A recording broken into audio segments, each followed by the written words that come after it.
Hello बच्चों। हम लोगों ने सॉलिड स्टेट फिजिक्स में अभी तक ये पढ़ा है कि किसी क्रिस्टल के स्ट्रक्चर को अगर जानना है तो हमें उसके ऊपर एक्सरे भेजनी पड़ेंगी।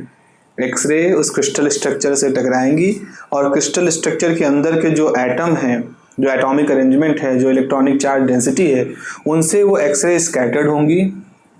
स्कैटर्ड में खास तौर पे हम कहेंगे वो उनमें डिफ्रैक्शन होगा और उसके बाद फिर जब वो डिफ्रैक्टेड वेव क्रिस्टल से बाहर निकल रही होंगी तो एक दूसरे के साथ कंस्ट्रक्टिवली इंटरफेयर करेंगी, उनमें फेज डिफरेंस होने की वजह से। और जब वो कंस्ट्रक्टिवली इंटरफेयर करेंगी तो हमारे पास एक पैटर्न बनेगा। तो अल्टीमेटली क्या होगा, क्रिस्टल से निकलने के बाद अगर हम फोटोग्राफिक प्लेट पर देखेंगे तो फोटोग्राफिक प्लेट पर हमें इस तरह से कुछ ब्राइट, कुछ बहुत ब्राइट और एक खास तरह के पैटर्न के रूप में सजे हुए बहुत सारे स्पॉट मिलेंगे। इस तरह से एक कोई खास पैटर्न बना रहा है, इस तरह से कोई खास पैटर्न बना रहा है, तो आप पाएंगे कि ये जो सारे स्पॉट मिल रहे हैं इस पूरे फोटोग्राफिक प्लेट पर, इस पूरा फोटोग्राफिक प्लेट डॉट से भर जाएगा, बहुत सारे स्पॉट से भर जाएगा। और उन स्पॉट की खास बात क्या होगी, कुछ स्पॉट चमकदार होंगे, कुछ स्पॉट कम चमकदार होंगे।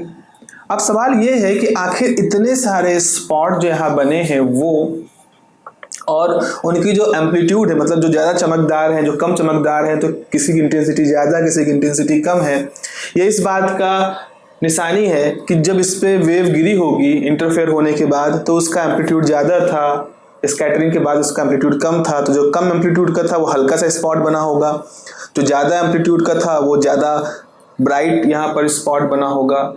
तो हमारे सामने कई सारे सवाल आके खड़े हो गए हैं। सवाल इस तरह से कि आखिर ये स्पॉट की ब्राइटनेस क्या बता रही है, इनका एम्पलीट्यूड क्या बता रहा है, और ये जो इस तरह के पैटर्न बना रहे हैं, ये पैटर्न क्या दिखा रहे हैं। अरे भाई, हमारे पास तो क्रिस्टल है, क्रिस्टल के अंदर तो मान लो क्यूबिक क्रिस्टल है, तो जब इससे एक्सरे निकल के इस तरह से बना रही है तो आखिर ये स्पॉट किस तरह से इस क्रिस्टल के अंदर की चीज़ों के साथ रिलेटेड है।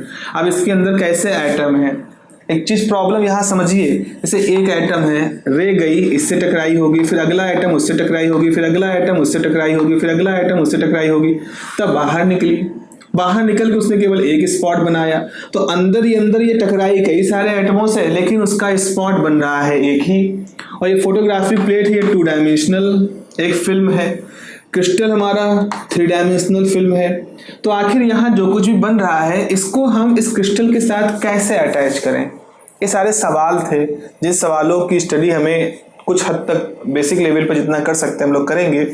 और हम यहाँ पर डिराइव करेंगे कि स्कैटर्ड वेव एम्पलीट्यूड कैसे निकालते हैं। तो आज हमारा टॉपिक है स्कैटर्ड वेव एम्पलीट्यूड को समझना, और इस दौरान हम कुछ टॉपिक पढ़ेंगे जैसे फूरियर एनालिसिस। फूरियर एनालिसिस, तो फूरियर एनालिसिस हम करेंगे इस पूरे प्रॉब्लम की। फूरियर के बारे में थोड़ा सा समझेंगे, आप लोगों ने मैथ में पढ़ा है थोड़ा बहुत, तो आप जानते हैं, बिल्कुल अनभिज्ञ नहीं होंगे फूरियर से।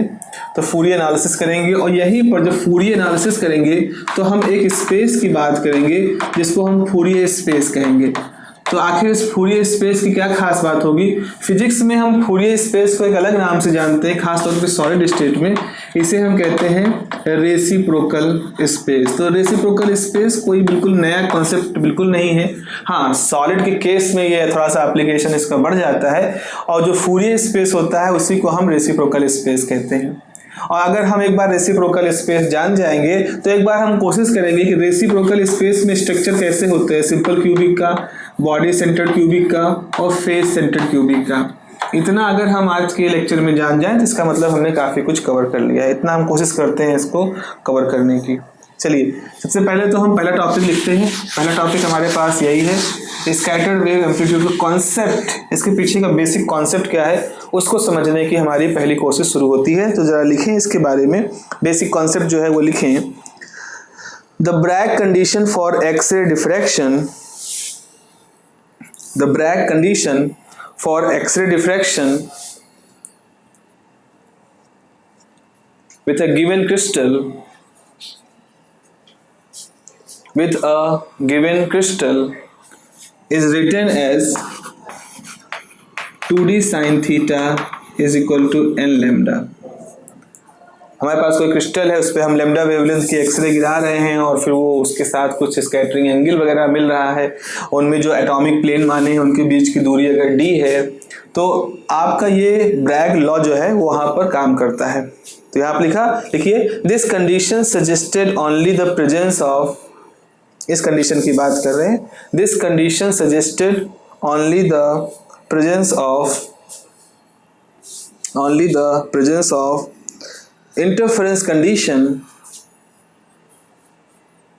only the presence of interference, constructive interference, only the presence of constructive interference condition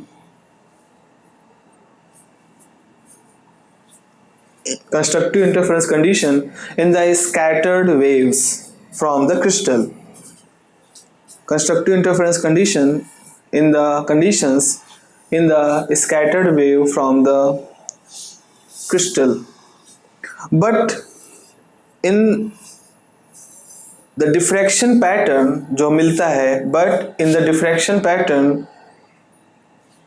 the लाव स्पॉट, जो वो चमकीले हिस्से बनते हैं उनको फॉन लाव के ऑनर में लाव स्पॉट कहते हैं, but in the diffraction pattern the Laue spots of different intensity, but in diffraction pattern the Lau spots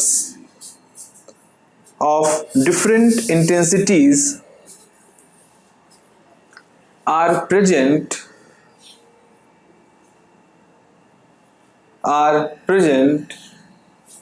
on the photographic plate,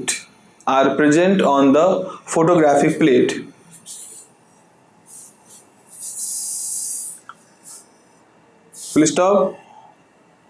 The intensity of these scattered rays, the intensity of the scattered rays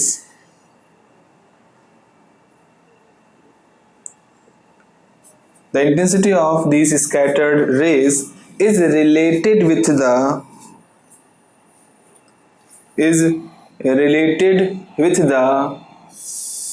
orientation of atoms, is related with the orientation of atoms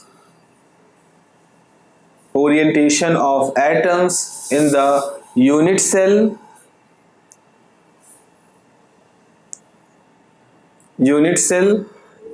orientation of the atoms in the unit cell along with the local electron distribution,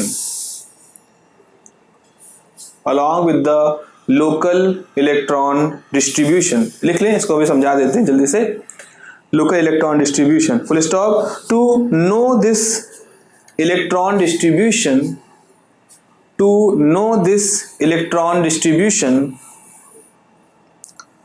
within the crystal unit cell,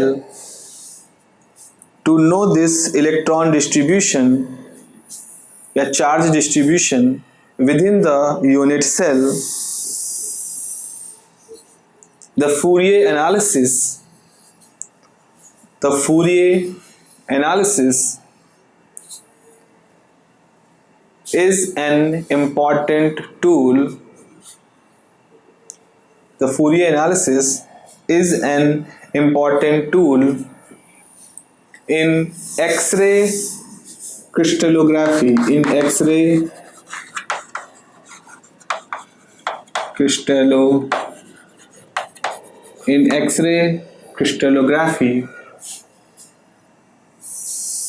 for the crystals, in X-ray crystallography for the crystals. तो यहाँ पर कहने की जो पूरा paragraph लिखा है इसमें हम ये कह रहे हैं कि जैसे आपने एक यूनिट सेल है, मान लो यूनिट सेल माना इस तरह का सिंपल क्यूबिक है, तो सिंपल क्यूबिक में कॉर्नर पर ही केवल एटम होते हैं, ठीक है, कॉर्नर पे एटम है, लेटेस्ट पॉइंट है। अब इस पे एक्सरे गिरी तो एक्सरे यहाँ से भी स्कैटर्ड होगी, एक्सरे इस पीछे वाले एटम से स्कैटर्ड होगी, एक्सरे यहाँ से भी स्कैटर्ड होगी।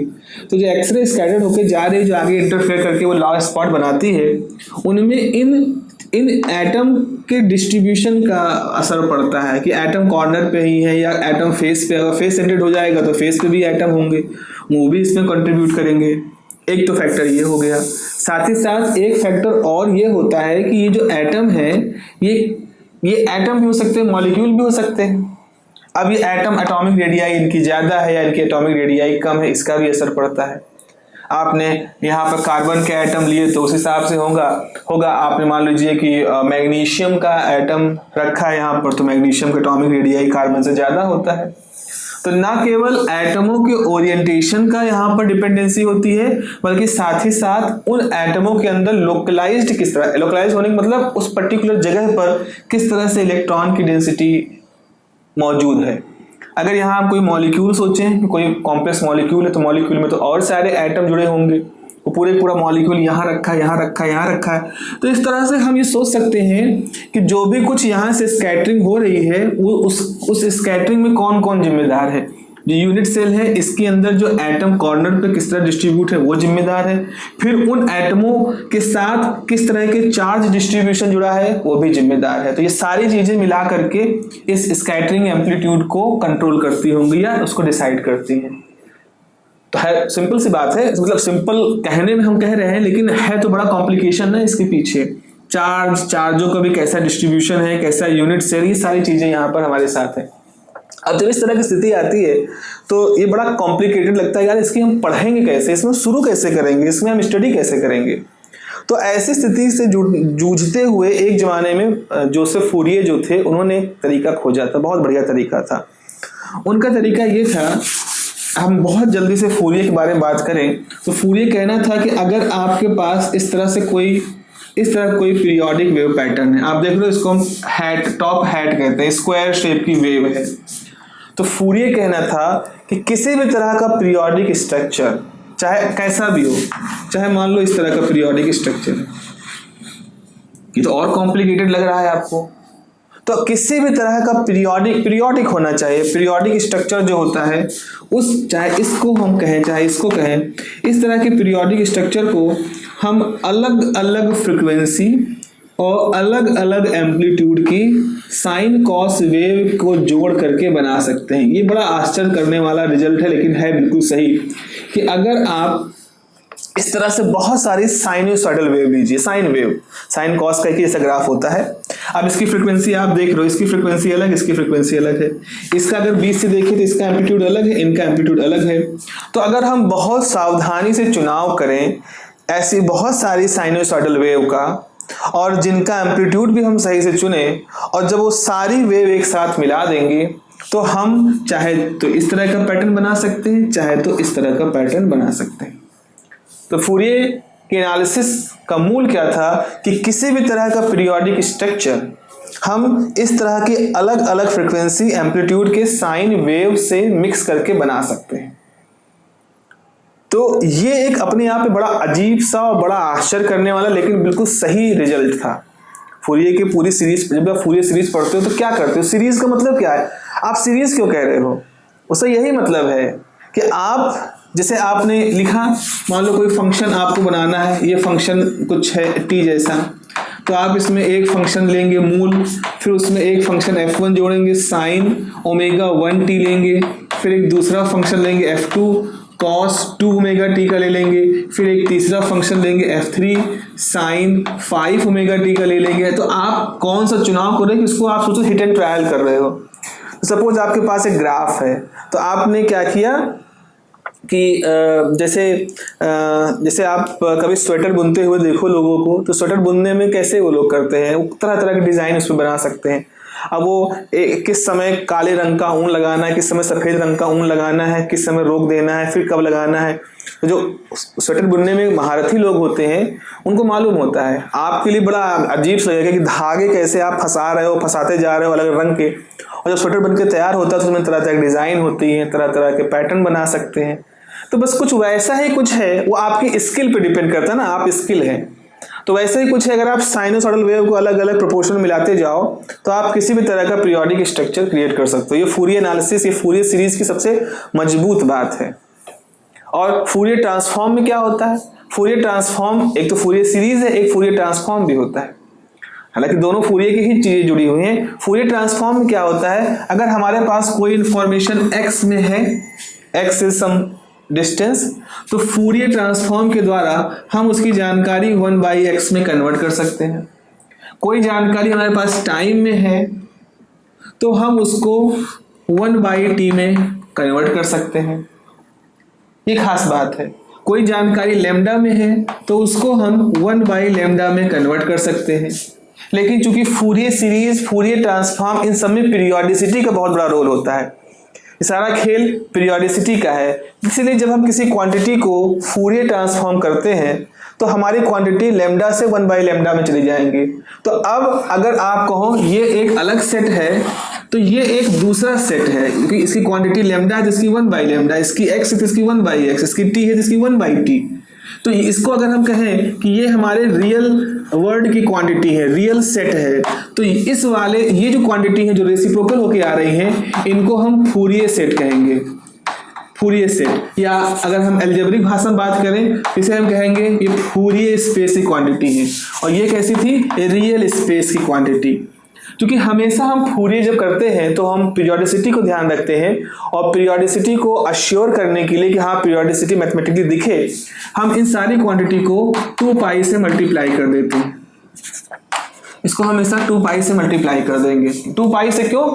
क्योंकि 2π पीरियोडिसिटी यानी एंगल, 2π मतलब क्या हुआ? जीरो से घूम करके फिर जीरो पे जाना।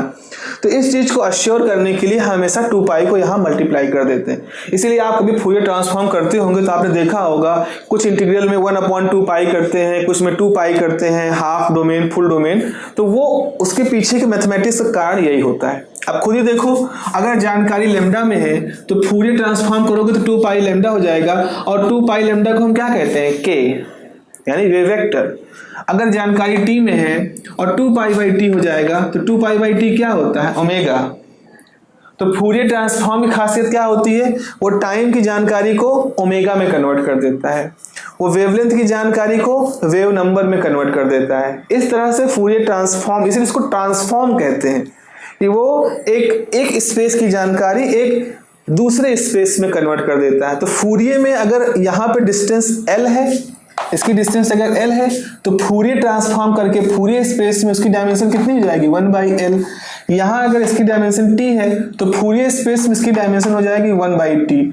तो 1/l क्या है? l का रेसिप्रोकल है। इसीलिए फिजिक्स में जब हम सॉलिड स्टेट पढ़ते हैं तो हम फूरियर स्पेस को एक और नाम देते हैं। फूरियर स्पेस को नाम देते हैं, यहाँ लिख दे रहे हैं, फूरियर स्पेस को नाम देते हैं रेसिप्रोकल स्पेस। रेसिप्रोकल का मतलब समझ रहे हो ना? रेसिप्रोकल मतलब होता है रेसिप्रोकेट करना, रेसिप्रोकेशन करना, या हर चीज को उल्टा कर देना। तो अगर l है, लैम्डा है तो डायमेंशन 1/λ, t है तो डायमेंशन 1/t। तो इसको चाहे फूरियर स्पेस कहें, मैथमेटिक्स वाले फूरियर स्पेस वर्ड यूज करते हैं, तो हम फिजिक्स वालों ने क्या किया, थोड़ा सा वही चीज कहने का एक नया नाम हम लोगों ने सोच लिया, उसको हम रेसिप्रोकल स्पेस कहते हैं। मतलब वही है 1/, हर चीज को 1/, कर देना। तो अब हम क्या करने वाले हैं? अब हम अपने क्रिस्टल की स्टडी फूरियर एनालिसिस से करेंगे। क्यों हम कर पाएंगे? क्योंकि क्रिस्टल के अंदर पीरियोडिसिटी होती है, और जहां कोई पीरियोडिसिटी है तो उस पीरियोडिसिटी का फायदा हम फूरियर एनालिसिस में उठा सकते हैं, क्योंकि फूरियर एनालिसिस भी पीरियोडिसिटी के ऊपर ही डिपेंडेंट है। नॉन पीरियोडिक के ऊपर हम फूरियर एनालिसिस नहीं लगा सकते। तो इसीलिए क्रिस्टल की स्टडी करना का एक टूल है हमारे पास फूरियर एनालिसिस करने का। तो हेडिंग लिखें, Fourier analysis.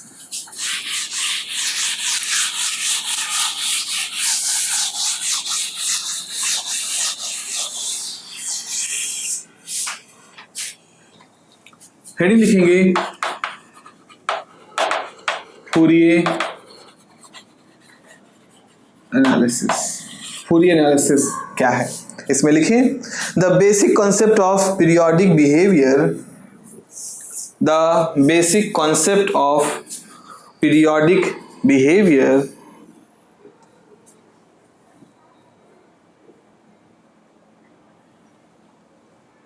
okay, the basic concept of periodic behavior of lattice points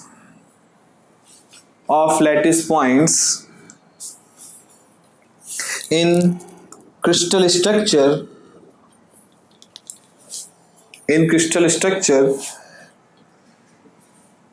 is represented by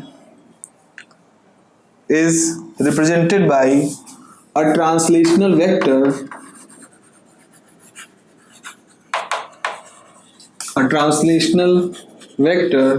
t,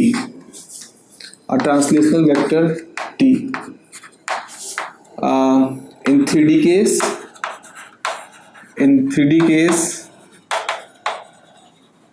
this may represent as t को अगर हम लिखना चाहें तो कैसे लिख सकते हैं, कोई नंबर ले ले u1, वेक्टर a1 मान लें, कोई नंबर u2 वेक्टर a2, या कोई नंबर u3 वेक्टर a3, ऐसे हम मान सकते हैं। a1 a2 a3 कोई लैटिस वेक्टर है। तो जैसे अगर हमारे पास इस तरह से स्पेस है, इसको क्वेश्चन नंबर 1 कहते हैं। जैसे हमारे पास इस तरह से स्पेस है, लैटिस पॉइंट है, बहुत सारे बने हुए हैं, है ना, बहुत सारे लैटिस पॉइंट बने हुए हैं। तो आपने क्या किया, इन लैटिस पॉइंट में एक वेक्टर ये ले लिया a1, एक वेक्टर ले लिया a2। अब 3 डायमेंशनली अगर यहाँ लैटिस पॉइंट बनाए तो मान लो उसके लिए वेक्टर ले लिया a3, और आपने किसी लैटिस पॉइंट को देखा तो इस लैटिस पॉइंट, ये वाला जो लैटिस पॉइंट है, इसको अगर हम यहाँ पर शिफ्ट करना चाहें तो हम एक ट्रांसलेटरी वेक्टर डिफाइन कर सकते हैं। और ये ट्रांसलेटरी वेक्टर कैसा होगा, a1 time u1 time a1, u2 time a2 और u3 टाइम a3। जैसे हम r डिफाइन करते हैं तो x i cap, y j cap, z k cap कहते हैं, या हम इसको लिख सकते हैं 3 time i plus 3 time j plus 6 time k, ऐसे लिख सकते हैं।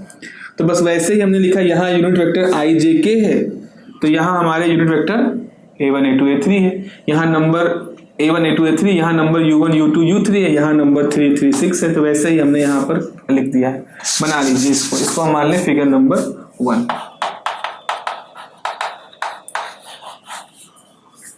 क्वेश्चन 1 है, फिगर 1 है। यहाँ पे लिखोगे where u1 u2 u3 are constants, where u1 u2 u3 are constants and a1 vector a1 a2 a3 vector a1 a2 a3 are crystal axes in the lattice space,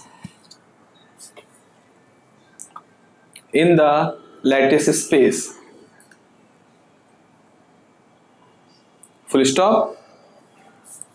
The electron density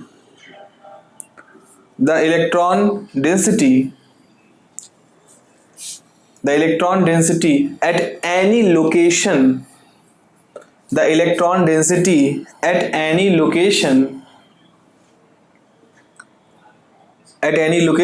in this crystal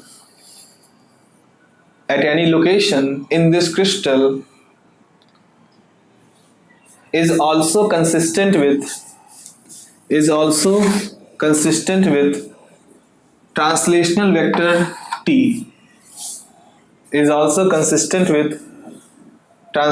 vector t, इसका मतलब क्या है, that is n is the electron density, जो r पर है वही होगी electron density r plus t पर। ये कहने का मतलब है, मतलब अगर हमने कहा कि यहाँ पर बहुत सारे एटम हैं, तो जैसे एक एटम है, इसकी इलेक्ट्रॉन डेंसिटी है nr।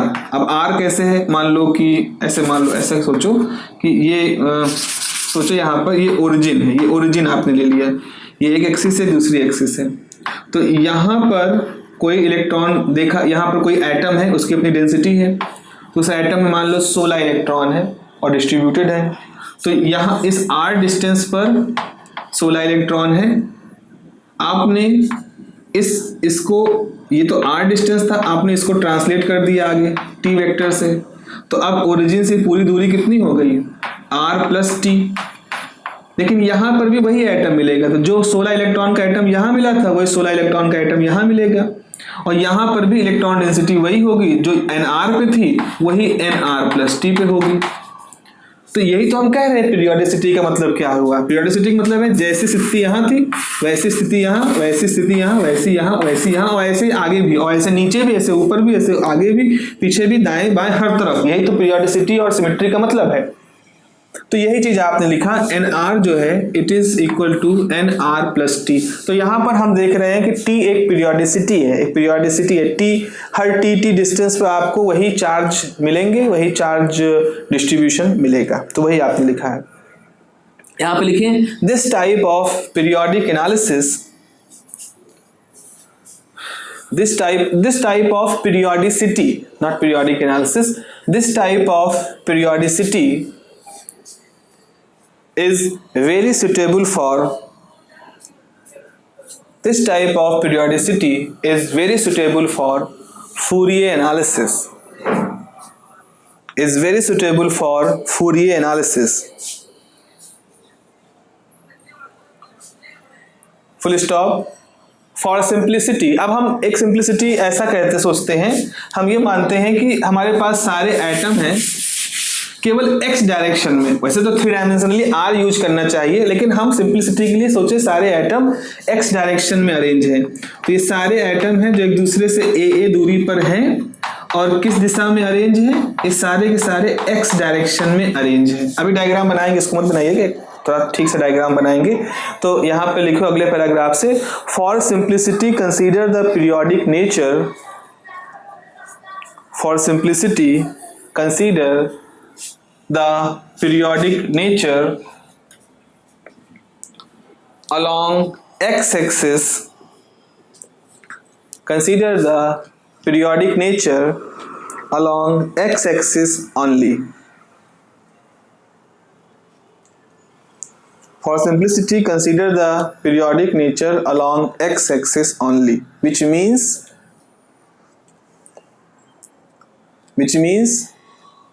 we are assuming that, इसका मतलब है which means we are assuming that the atoms are arranged, which means we are assuming that the atoms are arranged only along x-axis, only along x-axis with the period small a, with the period small a, ये small a की period पर इस तरह से arrange है। यहां पे लिखें in for this situation the Fourier series में written as, For this situation, the Fourier series में written as, तो अब हम डेंसिटी को ले रहे हैं सिर्फ x डायरेक्शन में। मान लो उसकी बेसिक वैल्यू है n नॉट, मतलब इतनी डेंसिटी तो है ही है। उसके बाद फूरियर सीरीज के हिसाब से हम क्या लिखेंगे, समेशन, एक p कोई डमी इंडेक्स है, कोई कांस्टेंट होगा जिसको फूरियर कांस्टेंट कहते हैं, ये होगा, फिर होगा sine 2 pi p by A into X. ये अब ऐसा कैसे हुआ, ये हम फूरियर सीरीज मैथमेटिक्स के रूल से लिख रहे हैं। तो अगर आप लिखना चाहते हो तो आप ऐसे लिखोगे N X N not C P sine 2 pi by A into P X. अब ये 2 पाई बाई ए क्या है, 2 पाई बाई ए वही जो मैंने आपको बताया। 2 पाई क्यों आता है, क्योंकि पीरियोडिसिटी का यूज करते हैं। और ए क्यों आया, क्योंकि डायरेक्ट स्पेस में हमने कहा अगर ये डिस्टेंस ए है तो फूरियर स्पेस में जाते ही डिस्टेंस क्या हो जाती है, 1 बाई ए। हम केवल 1 बाई ए नहीं लिखेंगे, क्योंकि वहां पीरियोडिसिटी है, उसको रिप्रेजेंट करने के लिए 2 पाई से मल्टीप्लाई करेंगे। जो भी मैंने यहाँ शुरू बताया था कि अगर लैम्डा है तो वो फूरियर स्पेस में 2 पाई बाई लैम्डा हो जाएगा, टी है तो फूरियर स्पेस में 2 पाई बाई टी हो जाएगा। उसी लॉजिक से डायरेक्ट में अगर ये एटम ए दूरी पर रखे हैं तो फूरियर स्पेस में हो जाएगा 2 पाई बाई ए। पी क्या है, पी डमी इंडेक्स है जिसकी वैल्यू 1 2 3 हो सकती है, तो उस हिसाब से चेंज होता रहेगा। एक्स क्या है, एक्स वो बेसिक वेरिएबल है जिस डायरेक्शन में सारा वेरिएशन हो रहा है। तो ये होगा सी पी साइन, ऐसा लिखें सी पी कॉस, जस्ट एक नोटेशन को फॉलो कर रहे हैं, तो C P cos this plus S P sine 2 pi P by A into X. अब ये कैसे लिखा, कहाँ से लिखा, तो बस मैं यही बता रहा हूं बच्चों कि ये हमने फूरियर सीरीज की जो हमारी समझ है, जानकारी है, फूरियर ट्रांसफॉर्म की जानकारी है, उस जानकारी के आधार पर हम ऐसा लिख सकते हैं। तो ये है हमारा, तो ये एक ऐसा ग्राफिकल, ये एक ऐसा मैथमेटिकल रिप्रेजेंटेशन है जो दिखा रहा है किस तरह से जो एक्स की डेंसिटी है वो आगे भी पीरियोडिसिटी के हिसाब से होगी।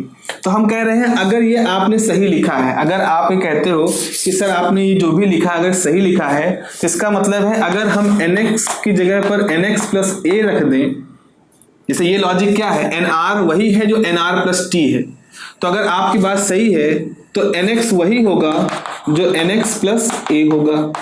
अगर हम ये प्रूफ कर ले जाएं तो इसका मतलब है ये रूल इस फॉर्मूले के द्वारा सेटिस्फाई हो रहा है। तो इसको तो हमने अपनी जानकारी, अपनी फूरियर सीरीज की समझ से लिखा है, चलो लिखना है तो लिख दिया, लेकिन ये सही लिखा है कि नहीं इसको कैसे चेक करेंगे? इसको चेक करने का तरीका क्या है कि हम देखेंगे कि क्या ये रूल जो कि r के लिए है यानी 3 डायमेंशन के लिए है, क्या वो इस 1 डायमेंशन के फॉर्मूले में भी एप्लीकेबल है कि नहीं। तो इसको हम मान लें, ये क्वेश्चन नंबर 1 था, इसको मान लें क्वेश्चन नंबर 2। यहां पे लिखोगे इन इक्वेशन 2 ये कांस्टेंट है Cp, ये कांस्टेंट है Sp। In equation 2 the constant Cp and Sp, the constant Cp and Sp are Fourier coefficient, the constant Cp and Sp are Fourier coefficient and p, small p is positive integer, p कोई integer है 1 2 3 value होगी and p is positive integer, comma the term 2 pi by a, ये जो term है 2 pi by a, the term 2 pi by a suggested that the term 2 pi by a suggested that the electron density यानी n suggested that the electron density has periodicity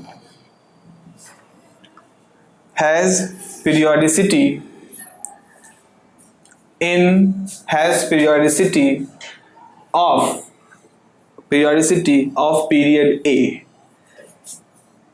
has periodicity of period A in the crystal structure। तो actual crystal के अंदर वो atom a दूरी पर सजे हैं। अब ब्रैकेट लिख दो, this is shown in figure 2, this is shown in figure 2। Figure 2 ऐसा है कुछ,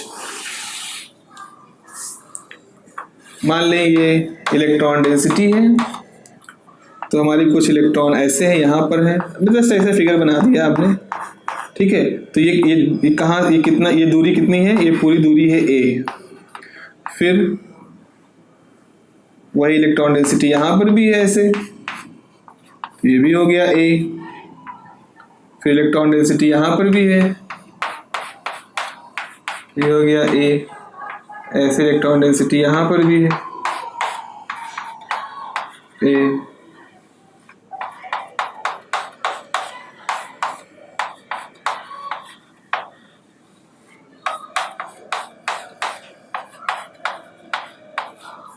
तो आप मतलब ऐसा ये ऊंट का पीठ ऐसा कुछ बना दिया जस्ट ऐसे रैंडमली, ये दिखा रहा है कि इलेक्ट्रॉन डेंसिटी यहाँ, इलेक्ट्रॉन डेंसिटी यहाँ, तो एक पीरियोडिसिटी के साथ ये सारी चीजें फॉलो हो रही हैं।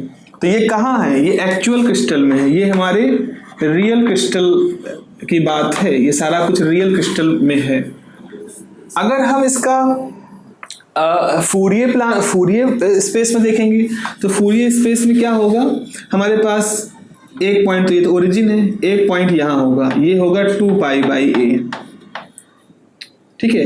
ऐसे ही इधर जाओगे तो ये जाएगा -2 पाई बाई a, फिर यहाँ पे जाओगे तो ये जाएगा 4 पाई बाई a, क्योंकि ये दूरी 1 है, ये दूरी 2 है, तो 4 पाई बाई a। तो जैसे यहाँ पर p1 होगा तो ये पॉइंट मिलेगा, ठीक है, p2 हो जाएगा तो ये मिलेगा, ऐसे ही ये हो जाएगा 6 पाई बाई a। तो ये है हमारा रियल स्पेस, और ये वाला कौन सा है, फूरियर स्पेस, फूरियर स्पेस। ऐसे ही यहाँ पर -4 पाई बाई a और -6 पाई, और ऐसे ही आपको मिलेगा। तो हम बस ये बताना चाह रहे हैं कि अगर डायरेक्ट स्पेस में मतलब एक्चुअल क्रिस्टल के अंदर इस तरह से ए दूरी पर एटम अरेंज हैं, उनकी डेंसिटी कुछ है, तो अगर आप उसका फूरियर ट्रांसफॉर्म करोगे, जो कि आपने यहाँ फूरियर सीरीज में उसको इंक्लूड किया है, तो यहाँ पे वही ए की जानकारी किस में कन्वर्ट हो गई, 2π/a पर। और जो ये आपका p है, जैसे जैसे ये 1 2 3 रन करता रहेगा उसी हिसाब से आपको ये वैल्यूज इस तरह से मिलेंगे। तो प्लस माइनस दोनों वैल्यू, चूंकि ये symmetric function non symmetric function है, तो प्लस माइनस दोनों वैल्यू हम लोग कंसीडर कर सकते हैं। तो ये है हमारा फिगर नंबर 2। तो फिगर नंबर 2 का a लिख लो और इसको लिख लो फिगर 2 का b लिख लो। ये दो हो जाए, फिगर 2 का a, फिगर 2 का b। और हमारे पास इक्वेशन नंबर 2 है। अब हम क्या करते हैं, एक बार चेक करते हैं कि क्या ये इक्वेशन नंबर 2 पीरियोडिसिटी कंडीशन को फॉलो कर रही है कि नहीं।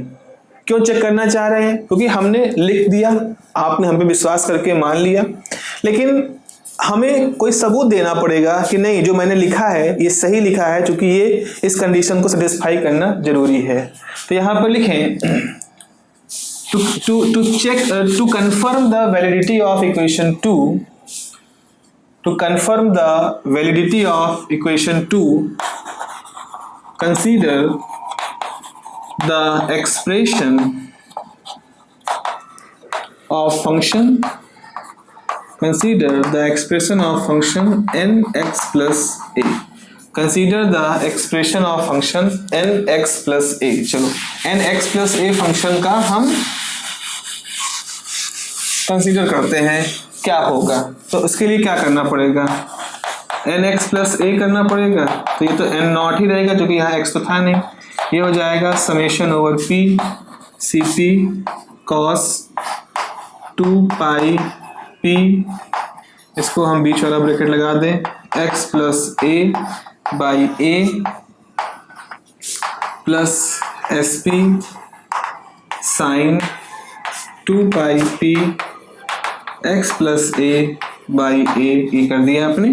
जगह जहां जहां x था वहां x प्लस a लिख दिया। तो n not summation p C P cos, ये कितना हो जाएगा 2πpx by a plus 2πp, ये a कट जाएगा, तब तो नॉर्मल ब्रैकेट लगा दे, sp sine 2πpx by a plus 2πp, इतना रहेगा, है ना। 2π जैसे यहाँ मल्टीप्लाई करोगे तो ये a को कैंसिल कर देगा। तो ये हो गया हमारे पास। अब ये फॉर्मूला क्या है, cos a प्लस b, और ये है formula sin a plus b। तो इसको हम यहाँ लिख दें, nx प्लस a बराबर कुछ फंडामेंटल जो वैल्यू थी प्लस समेशन p, ये हो जाएगा cp, हो जाएगा cos a cos b। तो cos 2πpx by a into cos 2πp minus sine 2πpx by a into sine 2πp, ये तो होता है cos a minus cos a cos b minus sine a sine b। तो cp multiply करोगे तो यहाँ cp भी हो जाएगा, प्लस ये हो जाएगा sine a cos b plus cos a sine b, तो हो जाएगा sp sine 2πpx by a cos 2πp plus sp sine a cos b cos 2πpx into sine 2πp, ये पूरा एक्सप्रेशन हो गया। अब देखो यहाँ पर cos 2π कितना होता है, cos, अब p की वैल्यू अगर 1 रखोगे तो cos 2π सब 1 ही होगा, तो cos की जितनी वैल्यू है 2π वाली 1 हो जाएगी। साइन अगर p की वैल्यू 1 रखते हो तो साइन 2π कितना हो जाएगा 0, तो यहाँ पर भी cos 2π की वैल्यू 1, साइन 2π की वैल्यू 0। तो जहां जहां 0 हो जा रहा है वो तो टर्म गायब हो जाएंगे। जैसे ये वाला टर्म है, ये वाला टर्म हमारा गायब हो जाएगा क्योंकि साइन 0 है, ये टर्म गायब हो जाएगा क्योंकि साइन 0 है। तो हमारे पास खाली 2 टर्म बचेंगे।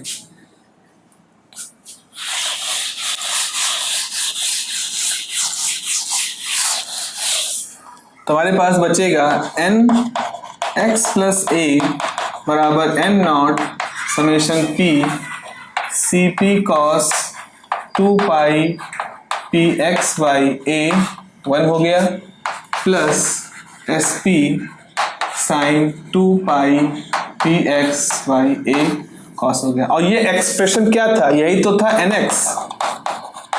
तो इसका मतलब है कि जो हमने फूरियर ट्रांसफॉर्म लिखा है, सीरीज इक्वेशन नंबर 2 जो लिखी है वो बिल्कुल सही है और वो बिल्कुल सही तरीके से हमारे क्रिस्टल की पीरियोडिसिटी को रिप्रेजेंट कर रही है। तो वो फूरियर सीरीज जो लिखी है वो पीरियोडिसिटी की, जो क्रिस्टल की पीरियोडिसिटी की प्रॉपर्टी उसको सही से फुलफिल कर रही है। तो यानी कि हम उसी क्रिस्टल डेंसिटी को आगे भी लेकर के चलेंगे बिना किसी हिचक के, कोई प्रॉब्लम नहीं है। तो यहाँ पे लिखेंगे कि अब इसको भी लिख लीजिएगा। अब discussion suggested that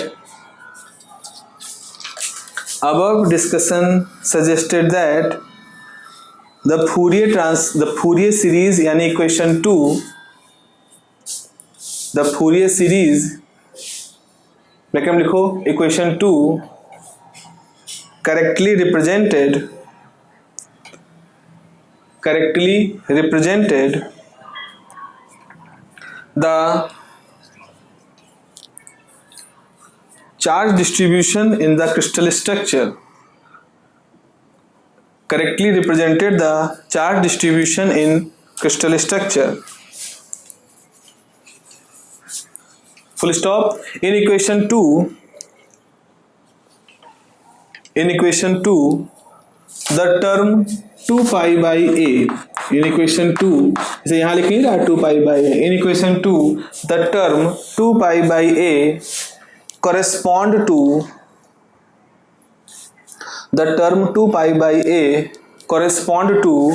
the Fourier space. The term 2 pi by a correspond to the Fourier space, also known as reciprocal space.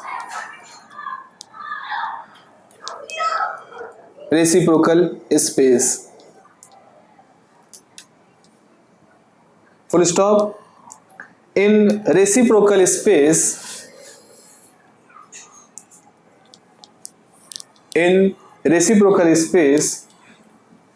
we may draw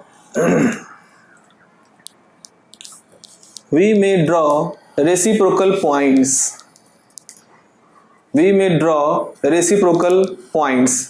bracket में लिख दो फिगर 2b। याद करो अभी जो हमने बनाया था दूसरा फिगर, इसमें हमने दिखाया था कि ये 2 पाई बाई ए है, तो एक पॉइंट ये है, 1.4 पाई बाई ए है, 1.6 पाई बाई ए, और ऐसे पीछे भी बाईं तरफ भी। तो जो पॉइंट बना रहे हैं ये कौन है, रेसिप्रोकल स्पेस में पॉइंट बना रहे हैं, यानी रेसिप्रोकल पॉइंट है। Reciprocal point in Fourier space tells us, हमें बताते हैं, tells us the allowed terms in the corresponding Fourier series. Tells us the allowed terms in corresponding Fourier series. Full stop. Here only those terms are allowed. Here only those terms are allowed which are consistent with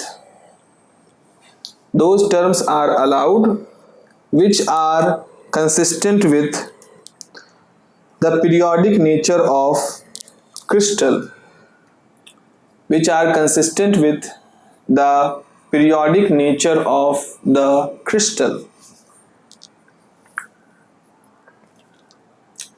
ठीक है।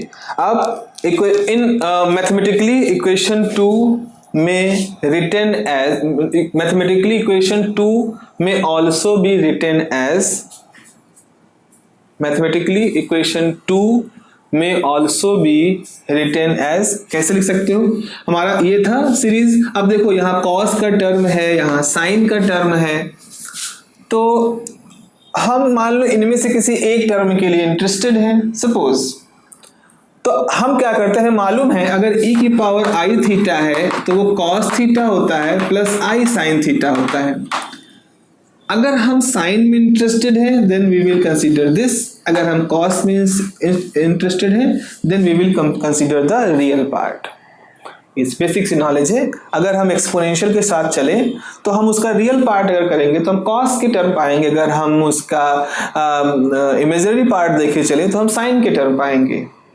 तो उस तरह से अगर series में हमने cos sine दोनों टर्म रखे हैं, और चूंकि कॉस साइन में केवल फेज का अंतर होता है, कॉस साइन दोनों के ग्राफ एक जैसा होता है, बस खाली साइन 0 शुरू होता है, कॉस 1 से शुरू होता है। साइन का ग्राफ जो होता है वो ओरिजिन से ऐसे शुरू होता है और कॉस का ग्राफ 1 से शुरू होता है, तो इस तरह से उनमें डिफरेंस होता है। बाकी अगर यहां देखोगे इस जगह से तो ये दोनों एक ही जैसे ग्राफ है, कौन सा साइन कौन सा cos you can't tell exactly. तो अब हम यहां पर ये कह सकते हैं कि, और इसी का इस्तेमाल फूरियर में भी कहता है, फूरियर ट्रांसफॉर्म जब भी करते हैं तो वहां एक्सपोनेंशियल बहुत सारे टर्म आते हैं। तो हम क्या कर सकते हैं, क्वेश्चन नंबर 2 को मैथमेटिकली सिंप्लीफाइड फॉर्म में लिख सकते हैं। तो मैथमेटिकली क्वेश्चन 2 में मैं सिंप्लीफाई एज nx बराबर सम ओवर p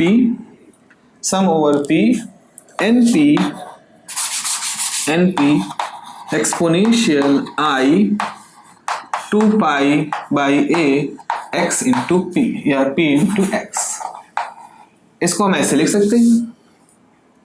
अब यहां पर आप देखो, अब यहां पर p की वैल्यू क्या है, p की वैल्यू 0 से लेके 1 2 3 मान लो इस तरह से है। तो जैसे p 0 रखोगे तो क्या हो जाएगा n 0 और e की पावर 0 यानी 1, तो 1 हो जाएगा। फिर दूसरा टर्म क्या आएगा, दूसरा टर्म आएगा n1 exponential i 2 pi x by a, इस तरह से टर्म आने शुरू हो जाएंगे।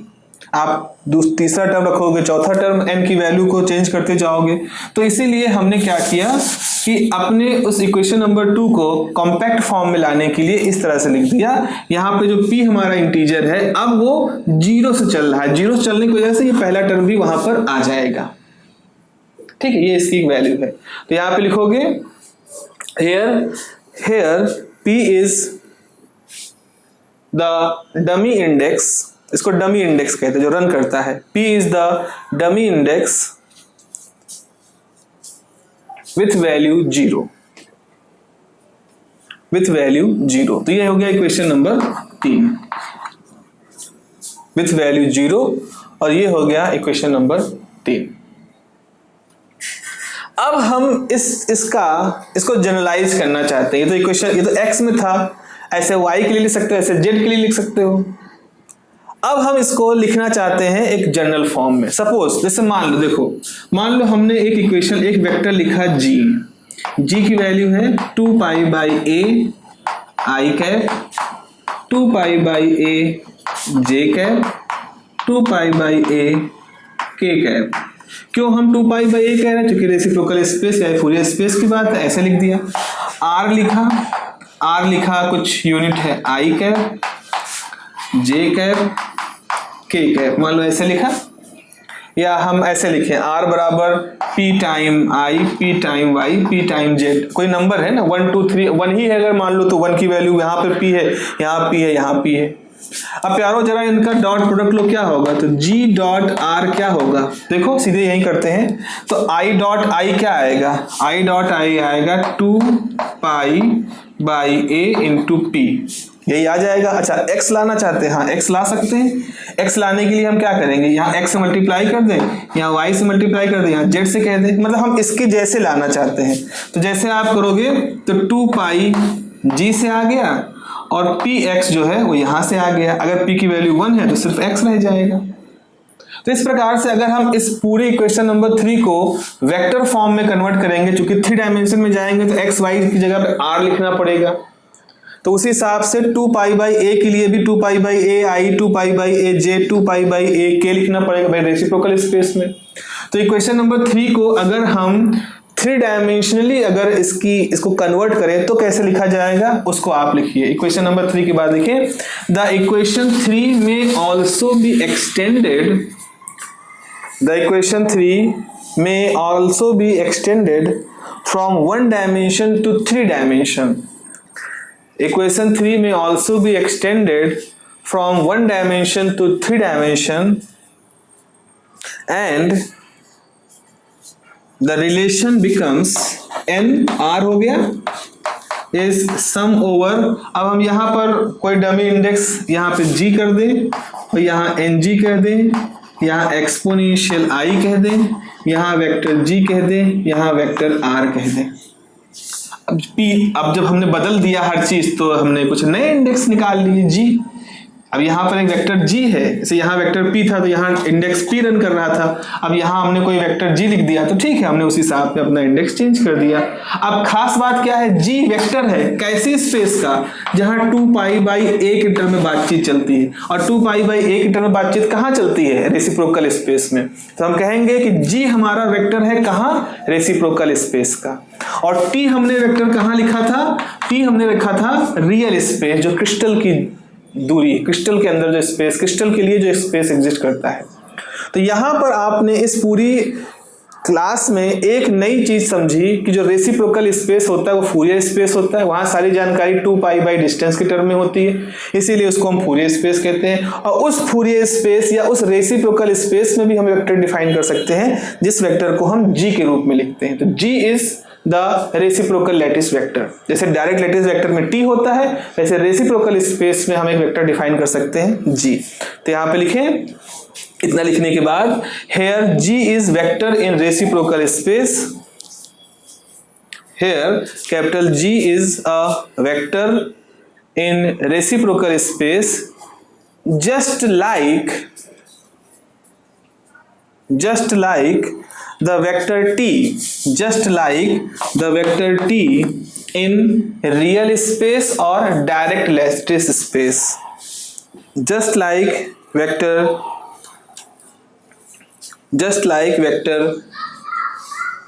t in real space और डायरेक्ट लैटिस स्पेस। ये हमारी इक्वेशन बड़ी महत्वपूर्ण इक्वेशन है, आगे इसकी बहुत हमें जरूरत पड़ेगी। यहाँ पे लिखें हेयर, ऐसा लिखें, the equation 4 is one of the most important result, equation 4 is one of the most important result which is useful in determining the X-ray scattering amplitude, which is very useful in determining the X-ray scattering amplitude। ठीक है, तो इस पूरी study के दौरान हमने क्या पाया, हमने रेसिप्रोकल स्पेस नाम की एक चीज समझ ली।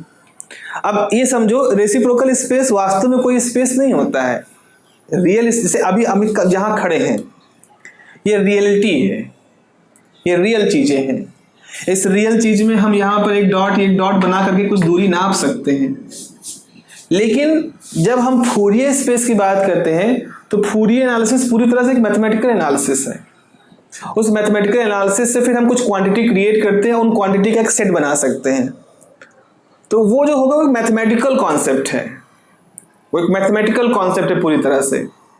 तो आप सोचो एक फूरियर स्पेस कैसा दिखता होगा, इसको ऐसे मत सोचो, इसको गणित के टर्म में आप सोच सकते हो।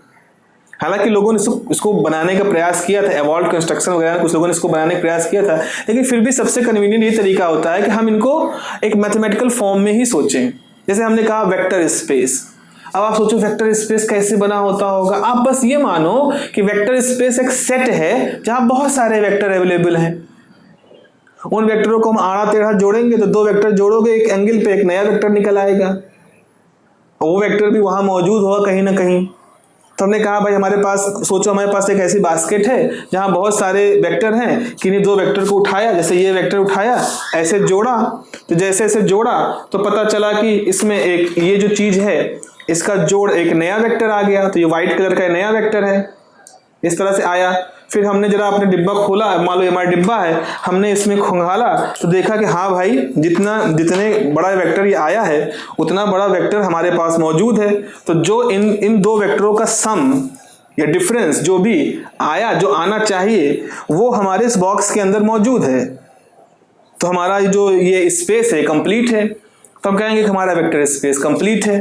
अब अगर हम इस वेक्टर को किसी एक फंडामेंटल वेक्टर के टर्म में एक्सप्लेन करते हैं तो हम कहते हैं वो हमारा बेसिस वेक्टर है और वो स्पैन हो जाता है।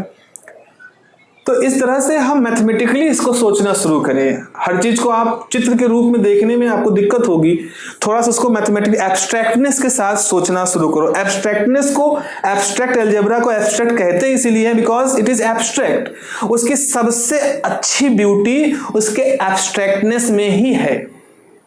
अगर हमने उसको एकदम से विजुलाइज करना शुरू कर दिया कि सोचो ये गाय का एक बहुत सारे गाय वहां इकट्ठा है, उनको वेक्टर मानो, ये करो वो करो, तो जानते हो ना बेमतलब की चीजों से वो खत्म हो जाएगा।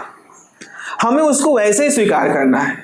इस बात को समझो। मुझे याद है मेरे जो गुरुजी जब हम लोग ये बात करे तो उन्होंने कहा देखो बेटा ऐसा है कि करेले का स्वाद उसके कसैलेपन में ही है। करेले को यूनिक उसका कसैला स्वाद ही बनाता है। आपने अगर करेले की सब्जी में दही, शहद, दूध, चीनी, गुड़ मिला दिया तो करेला नहीं रह गया, वो कुछ और बन गया। अगर पसंद है तो जिसको करेला पसंद है उसको उसकी वो कड़वाहट के साथ वो पसंद है, और जिसने भी करेला स्वीकार किया है खाने में उसने उसकी कड़वाहट के साथ स्वीकार किया है। तो उनका कहने का मतलब यही था, यही कहना चाह रहे थे कि अगर एब्स्ट्रैक्ट अलजेब्रा या मैथमेटिक्स आप कर रहे हो तो आप उसको उसकी एब्स्ट्रैक्टनेस के साथ अडॉप्ट करने की कोशिश करो, अपनी सोच को उसी के साथ रखो। कोशिश की जा सकती है कुछ हद तक विजुलाइज करने की, कुछ हद तक, लेकिन उसको हमेशा विजुलाइज करने के चक्कर में फिर धीरे धीरे क्या आप एक्सट्रैक्ट को विजुअल अलजेब्रा बना दो, फिर तो एब्स्ट्रैक्ट अलजेब्रा नहीं रहेगी, वो तो विजुअल अलजेब्रा हो गई। तो इस तरह से हम यहां पर ये जान रहे हैं कि Fourier space is something mathematical, जिसमें कुछ साइन टर्म होंगे, एक्सपोनेंशियल टर्म होंगे, मैथमेटिक्स करेंगे and then we get a result, and फिर रिजल्ट को हम इनवर्स फूरियर ट्रांसफॉर्म करके फिर उसकी एनालिसिस हम लोग कर सकते हैं। तो फूरियर ट्रांसफॉर्म में गया और फिर फूरियर के बाद इनवर्स किया, देन जो क्वांटिटी आई उसकी हम विजुअलाइजेशन कर सकते हैं। हमें टूल की तरह से इसको इस्तेमाल करते हैं। तो अब ये रेसिप्रोकल स्पेस कैसे क्रिएट किया जा सकता है। एमजे बर्जर एक बहुत बड़े क्रिस्टलोग्राफर थे जिन्होंने इसमें काफी काम किया था। तो एमजे बर्जर ने कुछ तरीके बताए थे, तो हम लोग अगली क्लास में बर्जर के मेथड पढ़ेंगे कि how to analyse the property of reciprocal lattice, और कैसे कैसे हम उनकी प्रॉपर्टी के साथ रेसिप्रोकल स्पेस में भी कैसे हम वेक्टर बना सकते हैं। फिर एफसीसी, बीसीसी, सिंपल क्यूबिक का रेसिप्रोकल स्पेस में जाके एनालिसिस करेंगे और देखेंगे डायरेक्ट लैटिस के साथ वो कैसे जुड़े हुए हैं। एक अच्छा टॉपिक है और हम कोशिश करेंगे कि अब बिल्कुल कंटिन्यू तरीके से आपके वीडियो आए। I am again apologising for my this gap और जो भी है, बट बेफिक्र रहिए आप लोग, मैं पूरी कोशिश करूंगा चाहे एक दिन में 2 या जैसे भी हो, I will provide you the full course with the full discussion, सारे टॉपिक विदाउट स्किपिंग एनीथिंग। और हम अब क्वेश्चन बैंक को भी प्रिपेयर करना शुरू कर दे रहे हैं, तो होपफुली कुछ दिनों में हम क्वेश्चन बैंक के क्वेश्चन भी आपको देना शुरू कर देंगे टेस्ट के फॉर्म में, सो दैट आप उसको भी कर सकें। क्लासिकल मैकेनिक्स में भी 1 यूनिट हम लोग पूरी कर ली है। दूसरी यूनिट जो 4th यूनिट है उसको हम लोग आज या कल में मेरे ख्याल से आपको उसका लेक्चर मिल जाएगा। ठीक है, तो थोड़ा सा कंसिस्टेंसी जो भी हम डाउनलोड अपलोड करें उनको थोड़ा सा आप एनालाइज करने की कोशिश करिएगा, उनके नोट्स एक जगह प्रिपेयर करिएगा। और I don't think so that कि हम लोग बहुत ज़्यादा लेट हैं, क्योंकि जिस तरह से 3 जुलाई तक की छुट्टी का ऑप्शन आया है और अभी तक कोई स्कीम नहीं आई है, तो इस बात के पूरे चांस, जैसा कि मैंने पूछा था, उनके चांस है कि प्रोबेबली 3 जुलाई के बाद ही हमारे एग्जाम शुरू हों। जून की बात अगर है, अगर स्कीम आ गई होती पहले तो ये होता है कि प्री डिसाइडेड पैटर्न पे ही जून में एग्जाम होंगे, लेकिन चूंकि स्कीम अभी नहीं आई है तो इसलिए मतलब येट टू डिसाइड है।